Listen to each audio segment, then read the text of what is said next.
What's happening between Disney and Florida Governor Ron DeSantis? Walt Disney Parks and Resorts has filed a lawsuit against Ron DeSantis and his hand-picked oversight board.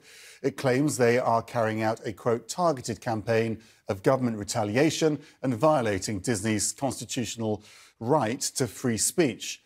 Disney and DeSantis have battled publicly for months, ever since DeSantis signed controversial legislation restricting classroom discussion about sexual orientation or gender identity. Meanwhile, DeSantis is in Jerusalem, where he's expected to meet with Israeli Prime Minister Benjamin Netanyahu. Here's what he said about the lawsuit.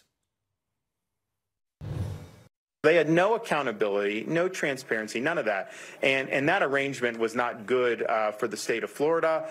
We did not think that that should continue. So we now have brought accountability. Every other Floridian has to have this type of oversight, all Florida businesses. So it's a little bit much to be complaining about that. I don't think the suit has merit. I think it's political. People of Florida, they understood that this was an issue. Do you want one company to have their own fiefdom, or do you want everyone to live under the same laws? Jerusalem is the third leg of DeSantis' worldwide tour. After stops in Japan and South Korea, the tour will end with a visit to the UK. CNN senior legal analyst Elie Honig joins me now from New York. Thanks so much for joining us. We'll talk about the tour in just a moment. But on Disney, how engaged are the public on this? Because it's got very complex, hasn't it? Ultimately, you've got Disney, one of the most famous, cherished companies in America, against this candidate. How do you think it's playing out? Well, Max, it's a fascinating story. I think it's really captured quite a bit of attention here in the United States. Disney has, for the past 55 years, been operating under what we call a special improvement district. And it's two very big players, one of our largest and most well-known corporations in Disney against one of our best-known and emerging politicians in Ron DeSantis. And the stakes are really enormous. How do you think it's going to play out? I mean, is it playing out as he expected it to play out?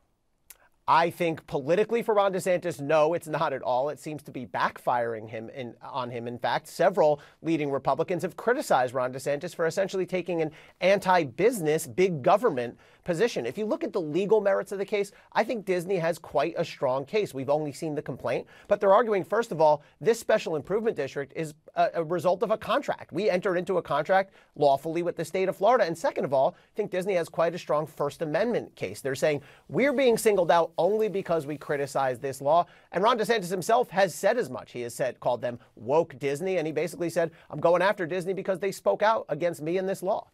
Well, it'd be interesting to see how that does play out. Meanwhile, he's on this global tour. I called him a candidate earlier. We're all assuming he's a candidate. He's not actually officially come out as a candidate for the presidential election, though, has he? Why hasn't he come out, and what's he hoping to achieve from a world tour?